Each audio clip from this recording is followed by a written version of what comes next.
All right, good morning. How you guys doing? Chris Rod, suncitylawncare, walking you guys through another overseeding project we got going on today. This is one of my clients, new client. We are back into September, and we are inside of a Bermuda lawn. Okay, it's a hybrid Bermuda, and it's got some issues that we treated about a couple weeks ago. Had some pest issues. I'll show you some spots over there later, but grass types, hybrid Bermuda, it's got a little bit of fescue in it. And back here under some shade, it's got some ryegrass from the overseeding that they did last year. Looks like some annual ryegrass. I'm sorry, perennial, which is why it's coming back. But anyways, I'm gonna be walking you guys through this step by step. And as you guys can see, it's still nice and green. And I know, the gentleman that takes care of it, as far as the maintenance goes, oh man, this stuff is wet.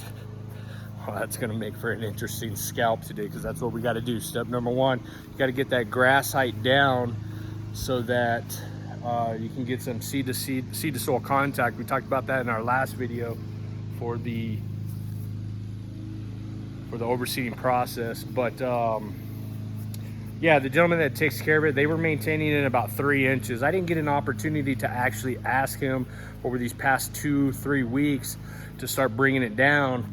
It's not 3 inches. It's probably pushing maybe an inch and a half in some areas, but stuff's good. Good looking grass, okay? But you guys stay tuned. We're gonna be dropping it down today, getting the perennial ryegrass seed put down, and we're gonna go that extra step and get some peat moss to cover it accordingly, so we can help with that seed to soil contact and help with the birds, make sure the birds aren't chopping away at our newly established ryegrass seeding. Stay tuned, guys. Just wanted to show you guys the other additional areas that we got that we're gonna be overseeding today. Got to scalp this Bermuda down as well in the front here. And we got one more area to show you up here. And here's the third section. In total, we got about 6,600 square feet and some change. We're gonna be rounding that up to 7,000 square feet as far as our application rates go. When it comes to the seed, we're gonna be putting down 10 pounds of perennial ryegrass per 1,000 square feet. Ha!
All right, y'all, that is smoke. That is brown.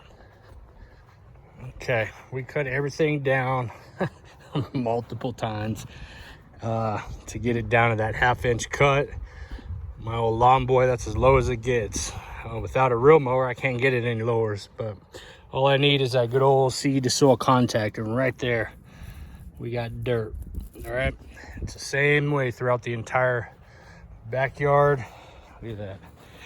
This is some old, that's dirt. Look at that. Dirt, dirt, dirt, dirt.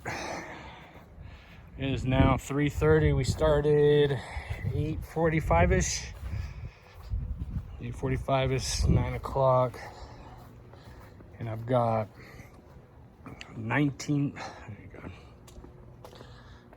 bags of grass. Got birds in it already. All right, guys, we got to cut down. 5 hours later. Let me walk back up here real quick. So the seed I'm going to be using today is a perennial ryegrass. It is the SS9000 from Seed Superstore. It's got a triple blend of perennial rye, 0 weed seeds, okay? So if we do happen to get a weed in here, I know for a fact that it's not from the grass seed. And again, we're going to be putting down 10 pounds per 1,000 square feet. These are 25-pound bags, $135 a bag, if I'm not mistaken. It's not cheap, okay? Like I told you guys before, you guys are doing this, you know, spend the money on some quality, high-quality grass seed. That's what you want. And then we're going to be taking it to the extra knot and getting some peat moss to coat it. That way we got that extra seed to soil contact and that water retention value, which is what we're looking for. And then real quick, just a quick note, you guys can use a drop spreader or a rotary spreader there.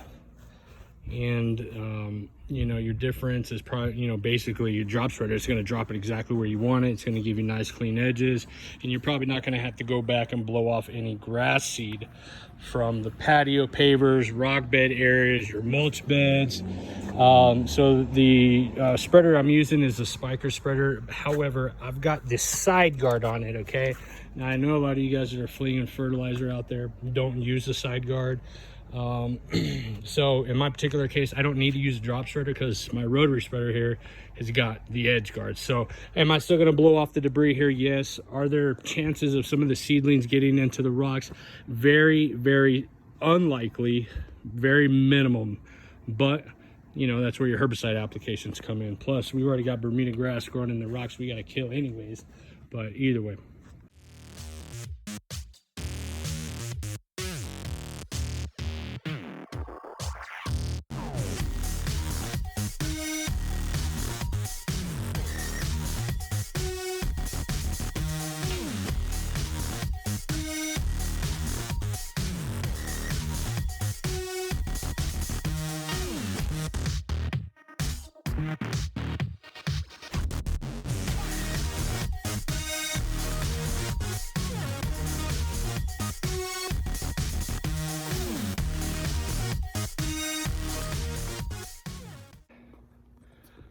All right, guys, that's it.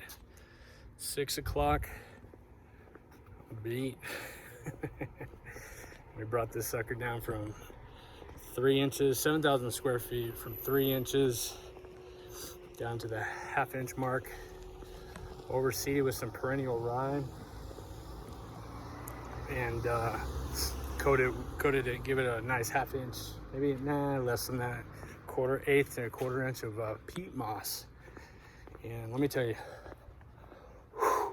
yeah, it's one thing doing your own yard, and it's 1,000 square feet, and it's a totally another doing larger properties. But quick comments, and I always learn something. I try to learn something new every time I do one of these. But these bigger properties, you know, I think I need to get some equipment like old boy Pete Denning. Pete GCI turf, man, some of that huge equipment he's running, because I tell you what, the what do they call it, the Landsy, that's great for the smaller properties. But man, it'd be great to have that big old thing motorized and just spreading that peat moss, you know, a lot less work, just dumping it in there and letting the machine do a lot of the work. That'd be great. And then the second thing, what I'm gonna, you know, hopefully, I know I've said it before in one of the past videos, is getting a row mower. I would really like to be able to scalp it down to just like, man, 1/4 of an inch. Anything less than 1/2 inch is what I'm trying to get to. But this Bermuda grass, sometimes it just gets so dense that it's really hard to scalp down to the the white meat. But anyways, you guys stay tuned. We'll be showing the results. I did not fertilize today, okay? I will be back in 2 weeks. What we're gonna do is we're gonna allow this ryegrass to go ahead and germinate and get some growth. We're gonna cut it, and then we're gonna push fertility. Now, the primary reason why I'm doing that is because we're still in good temperatures where that Bermuda grass can bounce back and still grow a lot, which may inhibit some of the perennial rye. And then the second most important reason is this particular client has had True Green doing their fertility program in the past. And these guys, and I've got the receipts, man, they've been putting down 1 pound of nitrogen per 1,000 square feet, okay? And it's just too much. So what I'm doing is I'm allowing that nitrogen to go ahead and wind down, you know, kind of let the plant utilize that nutrient, and that way we don't get too much top growth from this Bermuda grass. We want the perennial rye. So that was about a month ago, so I'm gonna give it another 2 weeks. That's gonna put us probably about the 7-week mark for our next fertilizer application. And that's all assuming that everything goes well, the birds don't eat all my seed, which they're gonna nibble on a little bit, but I did put down 10 pounds per 1,000 square feet today. It's over 70 pounds of grass seed.